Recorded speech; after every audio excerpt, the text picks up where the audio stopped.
पाकिस्तान की ख़वातीन भी हैं जो कि गुजरांवाला में, सियालकोट में और फैसलाबाद में, मुल्तान में बैठ के घरेलू दस्तकारियों से करोड़ों रुपए कमा रही हैं।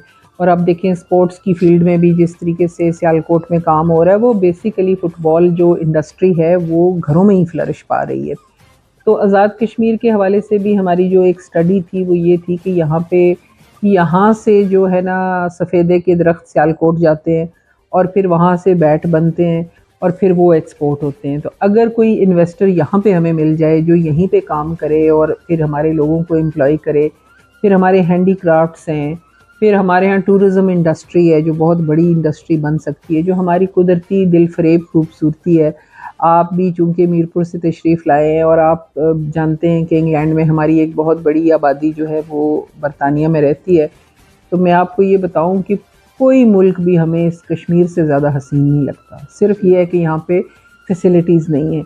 और मेरी अब कोशिश ये है कि हम स्मॉल इंडस्ट्रीज़ के थ्रू, चूँकि पहले ये कर्ज़ा जो था वो बहुत कम था, अब हमने उसको बढ़ा के 1.5 लाख किया था और अब प्राइम मिनिस्टर साहब इंशाल्लाह बहुत जल्द इसको कम से कम 5 लाख तक करना चाहते हैं, जिसमें तमाम हुनरमंद जो लोग हैं, यूथ है या वुमेन हैं, वो अपना कारोबार बिल्कुल 0% के ऊपर हमारी ख्वाहिश है कि वो कर सकें। और अगर उनके ऊपर कोई अगर हुआ भी तो बिल्कुल थोड़े परसेंटेज होगी। तो उससे ये होगा कि आप एक्सपोर्ट करें, आप छोटे-छोटे अपने कोई गेस्ट हाउसेस बनाएँ, कोई होटल्स बनाएँ, कोई इस तरह की इंडस्ट्री बनाएँ कि आप खुद भी एम्प्लॉय हों, अपने साथ लोगों को भी एम्प्लॉय करें, कोई एम्प्लॉयमेंट जनरेट करें। आप अगर एक कोई छोटा-सा कारोबार भी शुरू करते हैं तो आप 4-5 बंदों को समझे रोज़गार देते हैं। तो ये भी एक बहुत बड़ी ज़रूरत है इस वक्त आज़ाद कश्मीर की, जहाँ पे पढ़े लिखे लोगों की बहुत बड़ी तादाद जो है वो बेरोज़गार है और अब सब लोगों को हम सरकारी मुलाजमत दे नहीं सकते। तो स्मॉल इंडस्ट्रीज़ ही इस खित्ते का फ्यूचर है। मैं भी 90 की दहाई में हम चलते हैं। बांग्लादेश जो कि इकॉनमी के लिहाज से एक इंतहाई निचली सतह पर था वो, और हमारा जो वतन अज़ीज़ है पाकिस्तान, उस वक्त वो माशी एतबार से एक मजबूत पोजीशन में था। तारीख़ इस बात की गवाह है कि बांग्लादेश के अंदर एक फ़र्द वाहिद उठता है और वो छोटे पैमाने पे लोगों को छोटे कर्ज दे के महाना बुनियादों में उसने एक अपनी इंडस्ट्री खड़ी की।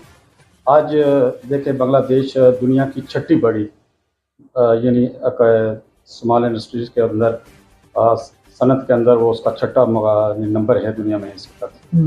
तो आपने बताया कि आपका एक विजन है, वज़ीर आज़म के साथ मिलकर आप इसके ऊपर काम भी कर रहे हैं, लेकिन बात यह है कि हमारी बात किस्ती है कि हम प्लानिंग करते हैं, अपने प्रोजेक्ट बनाते हैं, लेकिन उनके ऊपर इम्प्लीमेंट नहीं होता है।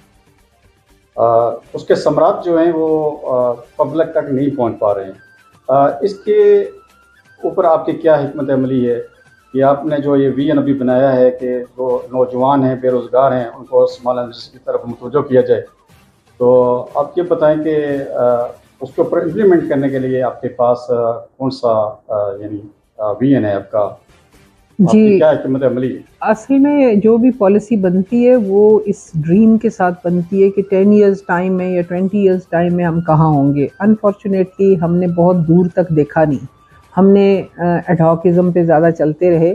तो अब हमारी ये ख्वाहिश है कि जो टाइम वेस्ट हो गया इससे आगे बढ़ के हम कम से कम इतना करें कि आज अगर हम ये चाहते हैं कि ये चीज़ हो तो कम से कम 5 साल के अंदर अंदर ही उसके समरात देखने को मिल जाएं।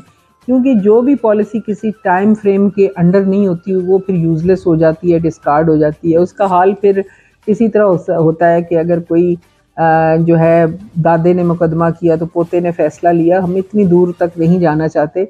हम चाहते हैं कि अगर हमने कोई एक चीज़ स्टार्ट की है या इनिशिएट की है तो उसके फ़ौरी रिज़ल्ट जो हैं ये नज़र आएँ।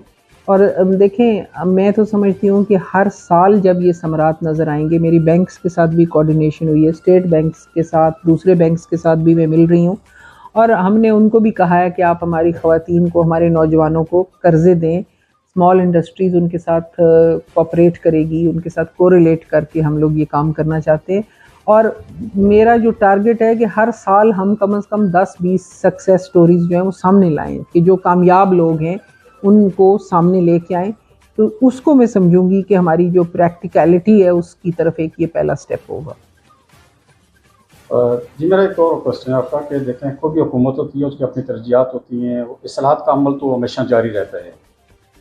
वो यानी कोई हर्फ़ आखिर नहीं है कि आपका जो चेंजिंग के लिए आपने एक सोच डेवलप की हुई है, तो कहीं उसका यानी एंड पे चला जाए।